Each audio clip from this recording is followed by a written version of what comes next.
오늘 본문의 말씀으로 넉넉한 그리스도인이라는 제목으로 말씀의 은혜를 함께 나누겠습니다.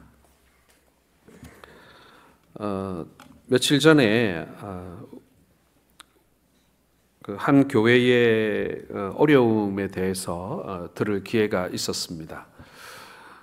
이렇게 교회가 이제 좀 소란하고 분쟁이 있어서 어려움을 겪고 있다라는 얘기를 듣게 되었는데요.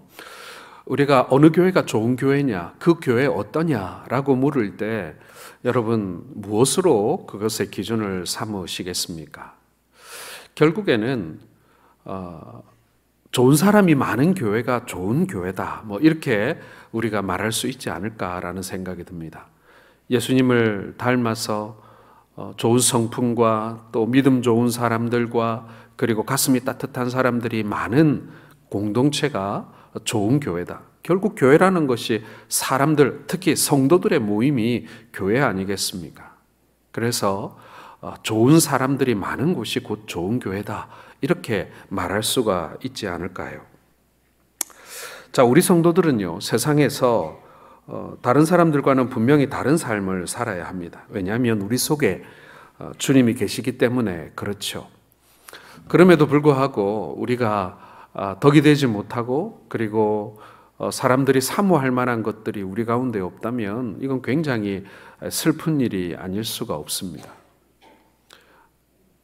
나 자신에 대하여 내가 객관적이기 참 어렵잖아요. 그런 것처럼 우리가 사람들의 눈에 어떻게 비치고 있는지, 또 사람들이 나를 어떤 그리스도인으로 생각하고 있는지 너무 또 남들이 하는 얘기에 또 휘둘려서 사는 그것도 피곤한 삶이겠습니다만은, 그러나 나는 제대로 잘 살고 있는가, 나는 제대로 서 있는가, 이것을 우리가 날마다 의식할 필요는, 되돌아볼 필요가 있다, 이런 생각을 하게 됩니다.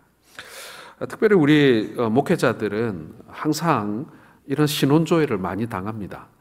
우리 부교육자들을 모실 때도 그 사람 어떤지 저떤지 다른 사람들의 평판, 같이 있었던 교회나 아니면은 주변에 친구 목사나 이런 사람들을 통해서 그 사람의 평판을 들어보곤 합니다. 저도 신혼조회 많이 당했던 것 같습니다. 그 사람이 어떤지, 어떤 사람인 것인지 말입니다.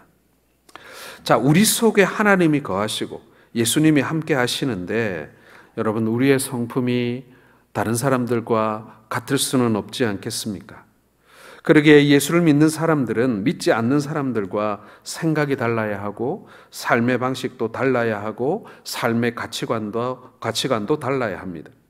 자, 그런데 입으로는 예수를 믿는다고 하면서 세상 사람들과 똑같이 생각하고 똑같이 살고 그러고 있다면은 여러분 우리의 구원이 한번 점검받아야 하지 않는가라는 그런 생각을 하게 됩니다. 오늘 사도 베드로는요, 우리 그리스도인들이 영원한 하나님의 나라에 들어가기에 넉넉한 그리스도인들이 되기를 바라고 있습니다. 겨우겨우 들어가는 사람이 아니라 넉넉하게 하나님 나라에 들어갈 만큼 그런 하나님께 칭찬받는 그리스도인이었으면 좋겠다라는 것이죠. 자, 우리 한번 11절 한번 읽어볼까요?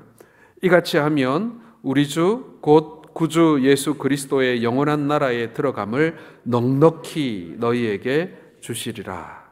자, 이같이 하면 하나님께 인정을 받고 하나님 나라에 들어가기에 넉넉한 그리스도인이 된다. 넉넉하게 그렇게 합당한 인정을 받는다, 그런 뜻이겠죠. 자, 그렇다면 하나님께 인정받는 넉넉한 그리스도인은 어떤 사람인 것이겠습니까? 오늘 이 시간 한번 살펴보는 시간이 되기를 원합니다. 첫 번째는요, 확신 있는 믿음을 가지고 사는 사람입니다. 믿음에 아주 뿌리 내려진 그런 사람이라는 얘기죠. 자, 오늘 읽지는 않았습니다만 2절과 3절 한번 같이 읽어보겠습니다. 하나님과 우리 주 예수를 알므로 은혜와 평강이 너희에게 더욱 많을지어다. 그의 신기한 능력으로 생명과 경건에 속한 모든 것을 우리에게 주셨으니 이는 자기의 영광과 덕으로서 우리를 부르신 이를 알므로 말미암음이라. 간혹 이 목사로서 중매를 할 때가 있습니다. 혹은 그 사람 어떤지 좀 물어보는 그런 경우들이 적지 않게 저에게는 많이 있습니다.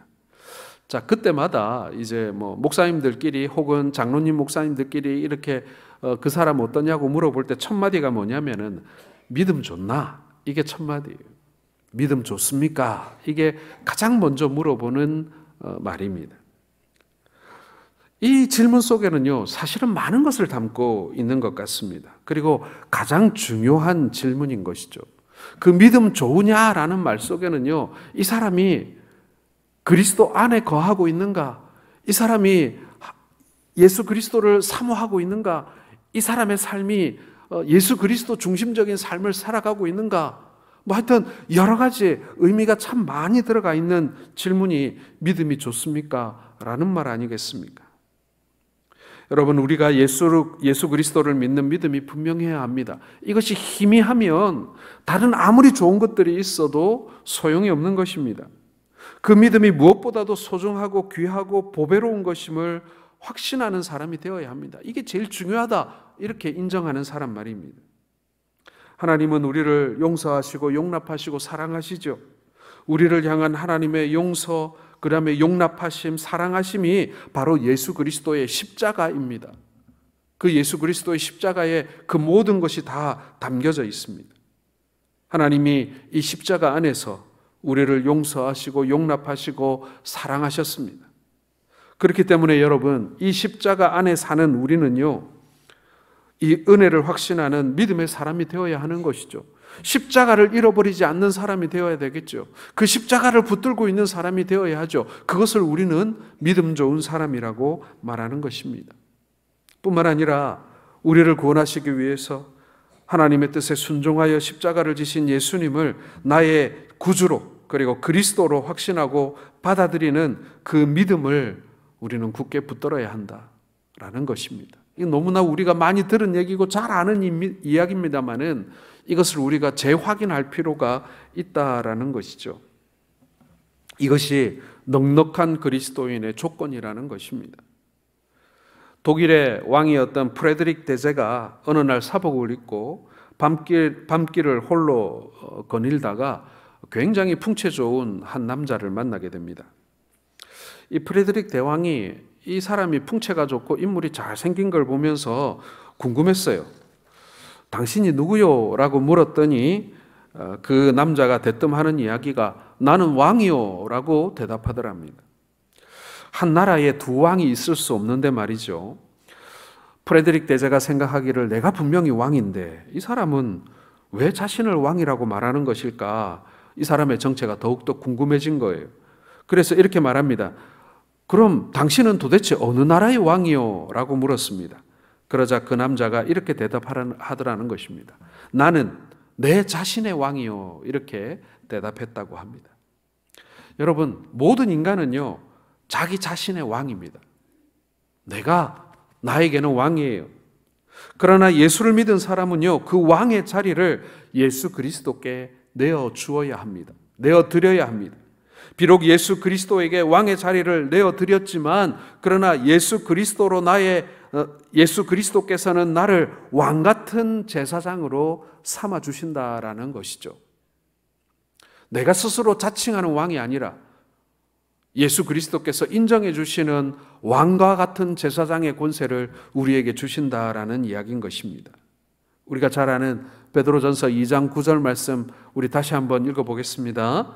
그러나 너희는 택하신 족속이요 왕 같은 제사장들이요 거룩한 나라요 그의 소유가 된 백성이니 이는 너희를 어두운 데서 불러내어 그의 기이한 빛에 들어가게 하시니에 아름다운 덕을 선포하게 하려 하심이라. 아멘. 사랑하는 성도 여러분, 예수 그리스도에 대한 확신이 있는 믿음의 사람으로 사시기를 바랍니다. 누군가 우리를 평가할 때 그 사람 어때요? 그 사람 믿음 좋아요? 라고 물었을 때 그 사람에게 믿음에 대해서는 말도 하지 마라.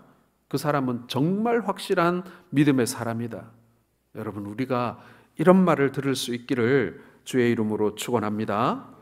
두 번째로 여러분, 넉넉한 그리스도인은요, 신의 성품에 참여하는 사람입니다. 자, 옛날 개역 한글판에 신의 성품이라고 되어 있는데 지금 개역 개정판에는 뭐라고 되어 있냐면 신성한 성품이라고 되어 있습니다. 저는 뭐 큰 차이는 없다라고 생각이 듭니다. 4절 같이 읽어보겠습니다. 이로써 그 보배롭고 지극히 큰 약속을 우리에게 주사 이 약속으로 말미암아 너희가 정욕 때문에 세상에서 썩어질 것을 피하여 신성한 성품에 참여하는 자가 되게 하려 하셨느니라. 예, 신성한 성품이라는 것은 사실은 신에게, 아니 하나님에게밖에 적용할 수 없는 말 아니겠습니까? 그래서 뭐 신의 성품이나 신성한 성품 크게 다르지 않다고 생각합니다. 확신 있는 믿음은 우리로 하여금 하나님의 마음과 생각 속에 우리가 거할 수 있도록 해줍니다. 그렇기 때문에 이 믿음은 하나님의 성품에 참여하는 사람이 되게 해준다라는 것이죠. 우리를 말입니다. 하나님의 성품에 참여하는 그리스도인이 되어야 하나님으로부터 인정을 받고 그리고 천국에 갈 넉넉한 그리스도인으로 인정될 수 있다라는 말씀인 것이죠. 학교 교과서에서 여러분 한번 좀 들어보셨을 그 사회심리학자 에릭 프롬이라는 사람이 있습니다. 윤리 교과서에 많이 등장하는 사람인데요. 이 에릭 프롬이 쓴 사랑의 기술이라는 글이 있습니다. 한번 읽어드리면요. 그 사람을 사랑한다는 것은 그 사람 속에 들어있는 자기를 사랑하는 것이다. 자기 마음에 드는 것이 없으면 그 사람을 사랑하지 않는다. 이 심리학자예요. 사회심리학자가 한 말입니다. 이게 무슨 말이겠습니까? 어떤 사람을 사랑하는 사람은 그 사람 속에 있는 자기의 모습을 보고 사랑한다라는 말입니다. 여러분, 우리 오래된 유행가 중에 노란 사스를 입은 사나이라는 곡이 있습니다. 노란 사스를 입은 말없는 그 사람이 어쩐지 나는 좋아, 어쩐지 마음에 들어. 미남은 아니지만 씩씩한 생김 어쩐지 나는 좋아, 어쩐지 마음에 들어. 우리가 잘 아는 그런 대중가요입니다. 자, 그런데 이 가사를 쓴 사람이 왜 노란 샤츠를 입은 남자가 마음에 들었을까요? 여러분 한번 생각해 보셨습니까? 첫째로 여러분, 이 가사를 쓴 사람은 노란색을 좋아하는 것 같아요. 수많은 셔츠가 있는데 그 중에서 노란 셔츠를 좋아했다. 그리고 요즘에야 뭐 울긋불긋 뭐 천연 여러 가지 색깔의 티셔츠를 많이 입지만 이 노래가 나올 당시에 노란 셔츠를 입고 다니는 사람들이 있었습니까? 별로 그렇게 흔치는 않았던 것 같아요. 그런데 노란색 좋아하는 것 같아요. 그리고 두 번째로는 말 많은 남자보다는 말 없는 남자를 작사가는 좋아했던 것 같습니다. 그리고 셋째로는 예쁘고 곱상한 남자보다 터프하고 씩씩한 남자다운 상남자를 좋아했던 것 같습니다. 이 가사 안에 이 세 가지의 선호도가 들어있는 것입니다. 자기가 좋아하는 요소가 그 사람 속에 있기 때문에 그 사람을 좋아한다는 것이죠. 즉 하나님이 좋아하시는 성품을 가진 사람을 하나님께서는 좋아하신다라는 말씀인 것입니다. 우리가 넉넉한 그리스도인이 되기 위해서는요, 하나님의 성품에 참여해야 합니다. 들어가야 합니다. 하나님의 성품이 내게 이루어지기 위해서는 그 성품을 내가 만드는 게 아니에요. 하나님의 그 신성한 성품에 참여한다는 말은요, 내가 그 성품을 만들어낸다는 뜻이 아닙니다. 하나님의 성령이 우리 안에서 만들어 주시는 것임을 여러분 기억하시길 바랍니다. 우리는 이 하나님의 성품을 가질 때 우리들은 더 큰 신앙의 삶의 과정을 우리는 살아가게 되는 것입니다. 그것을 베드로는 다음과 같이 설명하고 있어요. 5절에서 7절 말씀 한번 같이 읽어보겠습니다. 그러므로 너희가 더욱 힘써 너희 믿음의 덕을, 덕의 지식을, 지식의 절제를, 절제의 인내를, 인내의 경건을, 경건의 형제 우애를, 형제 우애의 사랑을 더하라. 여러분, 갈라디아에서 등장하는 이 성령의 열매와 비슷하지 않습니까? 갈라디아서 5장 22절을 우리 같이 한번 잠깐만 읽어볼까요? 오직 성령의 열매는 사랑과 희락과 화평과 오래 참음과 자비와 양성과 충성과 온유와 절제니. 자, 하나님의 성품에 참여하는 자의 구체적인 모습을 예수 그리스도의 인격으로 들어간다. 예수 그리스도의 그 인격의 열매들이 우리 안에 성령님께서 만들어주신다. 이렇게 설명하고 있는 것입니다. 여러분, 예수님께서는요, 이 땅에 계실 때 예수님의 성품을 분명하게 드러내 보여주셨습니다. 그러므로 우리도 성령님과의 교제 안에서 우리가 예수 그리스도의 인격이 내 안에 이루어지도록 소원해야 할 줄 믿습니다. 여러분, 우리의 기도가 뭐 더 주세요, 뭐 더 주세요가 아니라 내가 예수님의 성품, 그 성품을 내가 얻기를 원하고 내 안에 예수님의 그 성품이 이루어지기를 원합니다 라는 기도가 여러분 우리에게 날마다, 아니 매 순간마다 있어야 한다라는 것입니다. 어떤 사람이 하나님께서 좋아하시고 기뻐하시는 사람인가? 우리 안에 예수 그리스도의 모습이 담겨 있는 사람을 하나님 좋아하시는 거예요.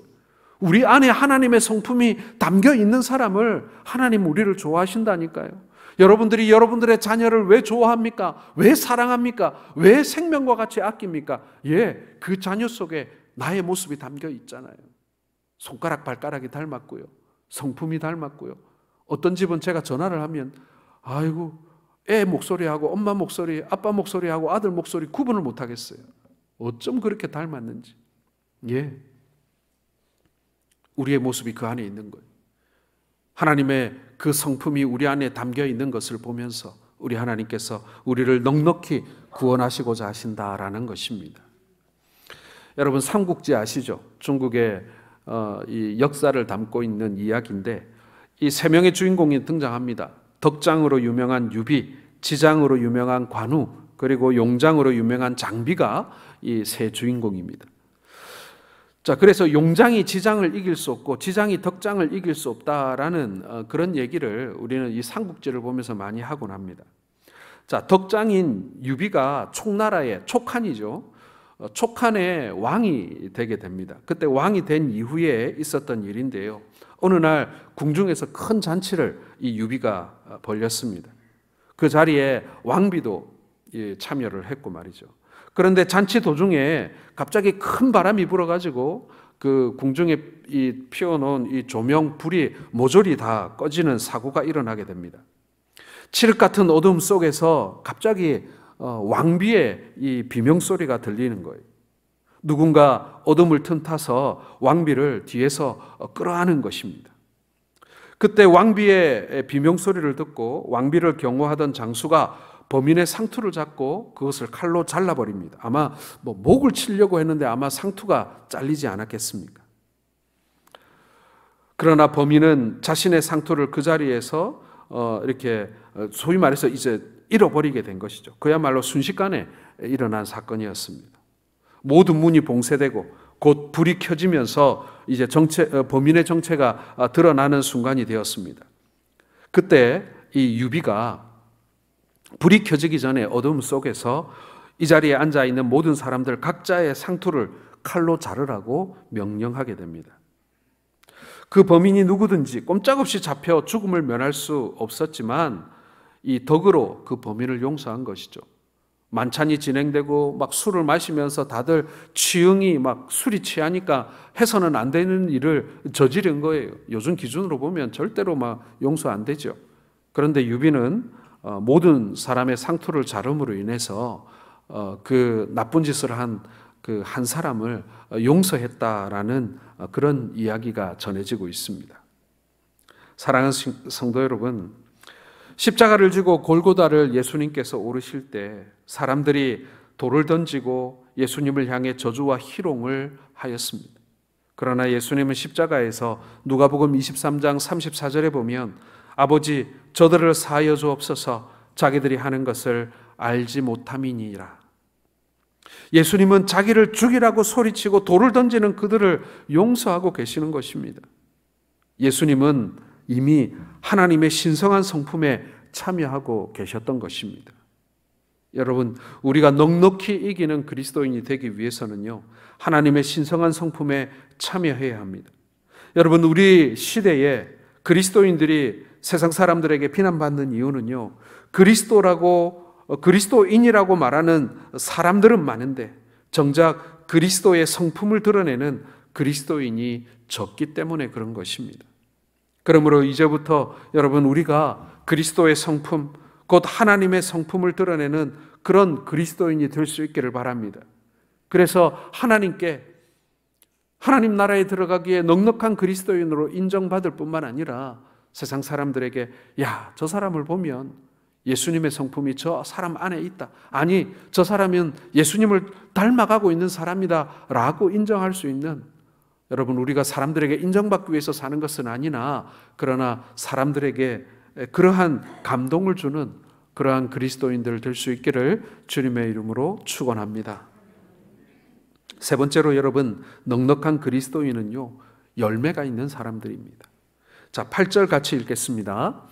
이런 것이 너희에게 있어 흡족한즉 너희로 우리 주 예수 그리스도를 알기에 게으르지 않고 열매 없는 자가 되지 않게 하려니와. 자, 열매를 맺는 인생을 살아가는 사람은요, 우리에게 생명 주신 하나님의 목적을 이루어가는 사람입니다. 열매 맺는 그리스도인의 삶은 하나님께서 기뻐하시는 사람이고 하나님으로부터 인정받는 사람이라고 할 수 있죠. 그래서 베드로는 열매 없는 자가 되지 말라고 권면하고 있습니다. 요한복음 15장 8절 같이 읽겠습니다. 너희가 열매를 많이 맺으면 내 아버지께서 영광을 받으실 것이요 너희는 내 제자가 되리라. 잘 아시다시피 저는 식물 키우는 것을 좋아해서 식물을, 화분을 많이 키우고 있는데, 저는 이상하게 다른 식물보다도 이 커피를 좋아해서 커피 나무를 열심히 이렇게 많이 키우곤 합니다. 새가족실에 갖다 놓은 그 커피 나무에 꽃이 많이 열렸어요. 꽃이 굉장히 많이 지금 달려가지고 아마 내일은 활짝 필 것 같은데, 그 커피 나무를 키울 때 제일 이제 어려운 게 온도를 맞추는 거예요. 이게 원래 따뜻한 지방에서 사는 식물이라 그 추우면은 얼어 죽거든요. 그래서 드러났다 내놨다 드러났다 내놨다 하면서 햇빛은 좋아하지만 직사광선은 싫어하고 뭐 하여튼 여러 가지 불편한 게 많아요. 물 조절도 어렵고 그러다 보니까 막 되게 막 들었다 놨다 많이 해야 되는 그런 식물인데, 이 꽃이 피고 그리고 열매가 달리면요, 모든 그 수고가 잊혀져요. 모든 수고가 다 아무렇지도 않고 그게 다 보상을 받는 것 같고 그렇습니다. 하나님께서도요, 우리를 키우는데 얼마나 힘드시겠습니까? 우리 기도를 들어주시고 우리의 행할 일들을 알려주시고 우리 앞길을 정리해 주시고, 참 우리 한 사람 한 사람 손 많이 갑니다. 하나님께서 우리 한 사람 한 사람을 온전한 그리스도인으로 천국까지 이렇게 인도해 주실 때에는요, 한평생 우리와 함께 계시는 하나님 정말 바쁘신 분이에요. 나 챙기려면 말이죠. 그런데 말입니다, 우리가 열매를 맺으면요, 우리 하나님께서 좋아하신다. 아니, 그 모든 수고가 잊혀질 만큼 좋아하신다라는 것입니다. 그러므로 예수님은 열매 맺는 그리스도인, 알곡과 같이 천국 창고에 쌓아지는 넉넉한 곡식이라고 우리를 말씀하고 계시지 않습니까? 우리를 당신의 곳간에 드릴 만큼 우리를 사랑하시고 우리가 맺고 있는 그 열매를 사모하신다는 얘기입니다. 여러분, 19세기에 미얀마에서 일하던 선교사가 아도니람 저드슨이라고 하는 미국인 선교사가 있습니다. 저도 그 미얀마 양곤을 방문했을 때 이 아도니람 저드슨 선교사에 대해서 얘기도 듣고, 또 그 양곤 대학교 안에 들어가면 이 아도니람 저드슨 선교사 기념교회가 있어요. 그리고 그 기념교회에서 매주일마다 예배가 드려지고 있습니다. 근데 이 저드슨 선교사가 이 1800년대죠. 19세기니까. 이 미얀마에 가서 6년 동안을 죽어라 전도를 하는데, 이 딱 한 사람, 6년 만에 딱 한 사람 결신자를 얻게 됩니다. 참 이 미국에 있는 선교부에 이 편지를 적어야 하는데 참 6년 동안 정말 죽을 맛이었다 그래요. 그런데 6년 만에 한 명 얻은 그 결신자가 얼마나 감사했는지 감격의 편지를 써서 보냈어요. 드디어 한 사람 얻었다고 말이죠. 많은 사람들이 아니 6년 일해가지고 한 사람 얻었다고 저렇게 좋아하나, 참 비효율적이다, 비경제적이다, 참 사람이 속도 좋네, 이런 소리를 들었다라고 합니다. 하나님께서 나를 보내신 이상 반드시 나에게 큰 일을 맡기셨을 것이다, 이런 고백을 했다 그래요. 딱 한 사람 얻었는데 말이죠.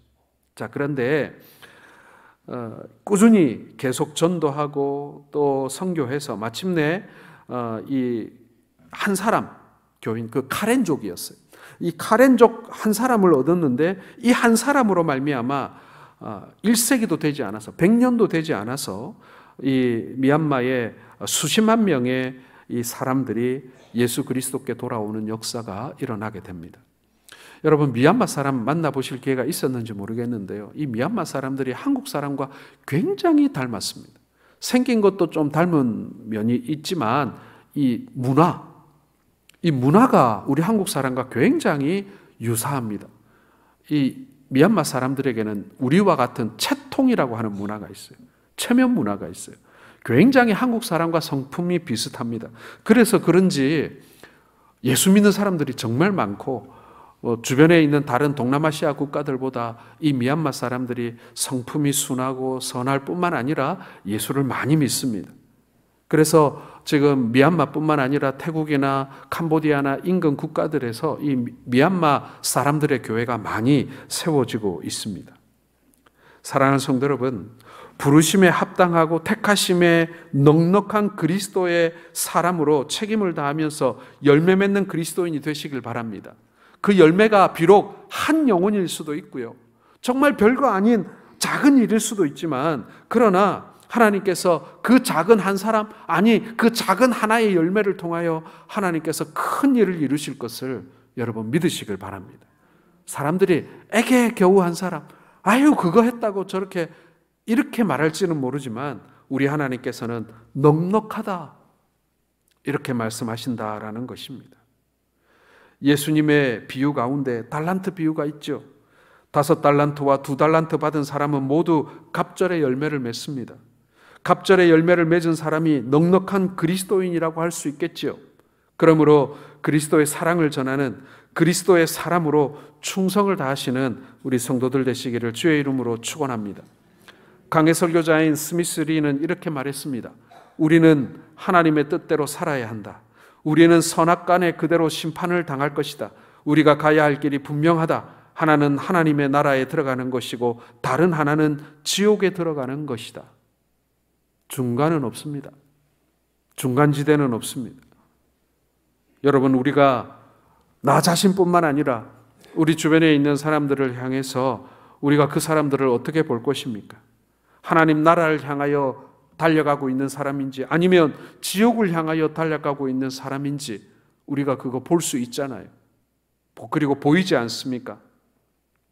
우리는 이 땅에 살다가 이 땅에서의 생애를 마치게 될 것입니다. 그리고 이 땅에서의 삶이 끝난 후에 사람들과 하나님께서 우리를 어떻게 평가하실 건가를 항상 우리는 염두에 두고 살아야 합니다. 그냥 이왕 살다 가는 거 그냥 내 멋대로 내 하고 싶은 대로 마음껏 누리며 그렇게 살기를 원하십니까? 그건 그리스도인의 삶이 아니죠. 그건 하나님을 부인하는 삶이죠. 넉넉한 그리스도인의 삶을 만들어 가시는 우리 성도들 되시길 바랍니다. 하나님께서 인정하시는 넉넉한 그리스도인 말입니다. 부유하고 많은 것을 누리는 넉넉함, 그것이 아니라 하나님 나라에 들어가기에 합당한, 하나님께서 도장 꽝 찍어주시기에 그래 넉넉하다, 차고 넘친다 라고 할 만큼 우리 주님을 닮아가며 그리고 믿음이 풍성하며 그리고 사랑 많으신 우리 그리스도인들 되시기를 주님의 이름으로 축원합니다.